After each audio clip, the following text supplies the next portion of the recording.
இன்னைக்கு இந்த வீடியோல நாம பிரபஞ்சத்துடன் எப்படி உரையாடுவது என்பதை அறிந்து கொள்ளப் போகிறோம். எந்த வகையில் பேசினால் நம் ஆசைகள் அனைத்தும் நிறைவேறும், எப்போது எவ்வாறு பிரபஞ்சத்திடம் கேட்க வேண்டும், இவை அனைத்தையும் இந்த காணொளியில் முழுமையாக பார்க்கப் போகிறோம். அதனால் இந்த காணொளியை தவறாமல் முழுவதுமாக பாருங்கள். ஏனெனில் அப்போதுதான் பிரபஞ்சத்துடன் உரையாடுவதன் உண்மையான ரகசியத்தை நீங்கள் உணர முடியும். பிரபஞ்சத்துடன் நாம் பேச முடியுமா? உங்களுக்கு தெரியுமா? நீங்கள் பிரபஞ்சத்துடன் பேச முடியும். இயற்கையோடு, இந்த பிரபஞ்சத்தோடு நீங்கள் கேள்வி கேட்க முடியும். உங்கள் வாழ்க்கையில் நீங்கள் விரும்புவது எதுவாயினும், பணம், மன அமைதி, வேலை, உறவுகள், வெற்றி, அனைத்தையும் நிறைவேற்றும் சக்தி இந்த பிரபஞ்சத்திடம் இருக்கிறது. நம்மை உருவாக்கியதே இப்பிரபஞ்சம்தான். நம் வாழ்க்கையை மாற்றும் அந்த அற்புத ஆற்றலும் இதற்குள்ளேயே உள்ளது. நாம் அனைவரும் ஒரு நேர்மறை ஆற்றலால் சூழப்பட்டிருக்கிறோம். நமக்குள் இருக்கும் அந்த ஆற்றலின் வழியாக நாம் நினைப்பதும், நாம் உணர்வதும், நாம் பேசுவதும் அனைத்தும் பிரபஞ்சத்திற்கே சென்றடைகிறது. நம் சிந்தனைகள் என்பவை நமது எண்ணங்களின் அதிர்வுகள். ஒருமுறை நீங்கள் பிரபஞ்சத்துடன் இணைய கற்றுக்கொண்டால், அதன் சக்தியை உணர்ந்துவிட்டால், உங்கள் ஆசைகள் நிறைவேறுவதிலிருந்து உங்களை யாராலும் தடுக்க முடியாது. இன்று உங்களுக்கு நடப்பதெல்லாம் ஏன் என்பதை அறிந்து கொள்ளலாம் வாங்க. இன்று உங்கள் வாழ்க்கையில் நீங்கள் சந்திக்கும் மனிதர்கள், நீங்கள் பெறும் அனுபவங்கள், இவை அனைத்தும் உங்கள் சிந்தனைகளின் ஈர்ப்பு சக்தியின் விளைவுகளே. அதனால்தான் இன்று இந்த காணொளியில் 3 முக்கியமான ரகசியங்களை உங்களுக்கு சொல்லப் போகிறேன். நம்பர் 1, பிரபஞ்சத்துடன் எவ்வாறு உரையாடலாம். நம்பர் 2, பிரபஞ்சத்துடன் எவ்வாறு தொடர்பு கொள்ளலாம். நம்பர் 3, விரும்பியதை எவ்வாறு கேட்கலாம். அதற்கான 6 விதிகளை பார்க்கலாமா? இதனை நீங்கள் பிரபஞ்சத்தின் தொலைபேசி எண் என்று கூட சொல்லலாம். அந்த எண்ணை தெரிந்து கொள்ள தயாரா? அப்படியெனில் தொடங்குவோம். ஸ்டெப் நம்பர் 1, நம்பிக்கை. பிரபஞ்சத்தின் மீது முழு நம்பிக்கை கொள்ள வேண்டும்.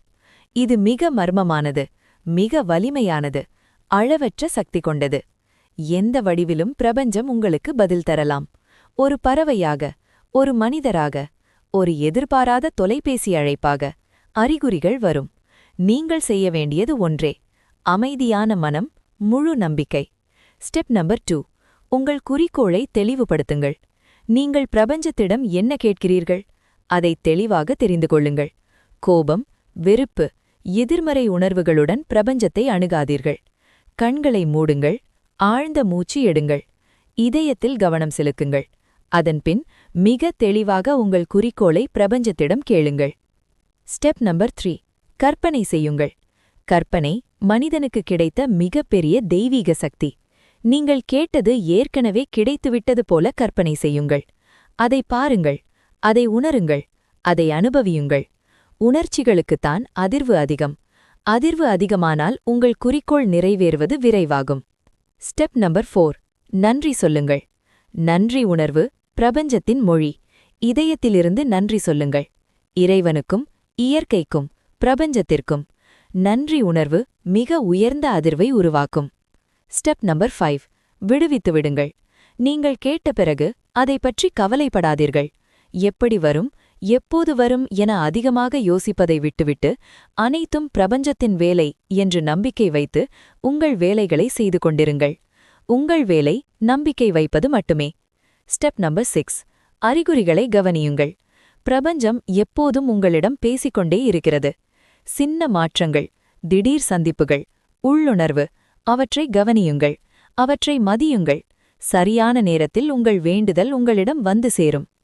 இந்த 6 விதிகளை உண்மையோடு பின்பற்றினால், நீங்கள் நினைத்ததே இல்லாத ஆசைகள் கூட நிச்சயமாக நிறைவேறும். எப்போதும் நேர்மறையான சிந்தனையுடன் இருங்கள். இறைவன் மீது நம்பிக்கை வையுங்கள். பிரபஞ்சத்துடன் இணைந்து வாழுங்கள். இந்த வீடியோ உங்களுக்கு பிடித்திருந்தால் கீழே கமெண்ட் பாக்ஸ்ல உங்க கருத்துக்களை சொல்லுங்க. லைக் செய்யுங்கள். சேனலை சப்ஸ்கிரைப் செய்ய மறக்காதீர்கள். மிக விரைவில் மற்றொரு புதிய வீடியோவில் சந்திப்போம். நன்றி.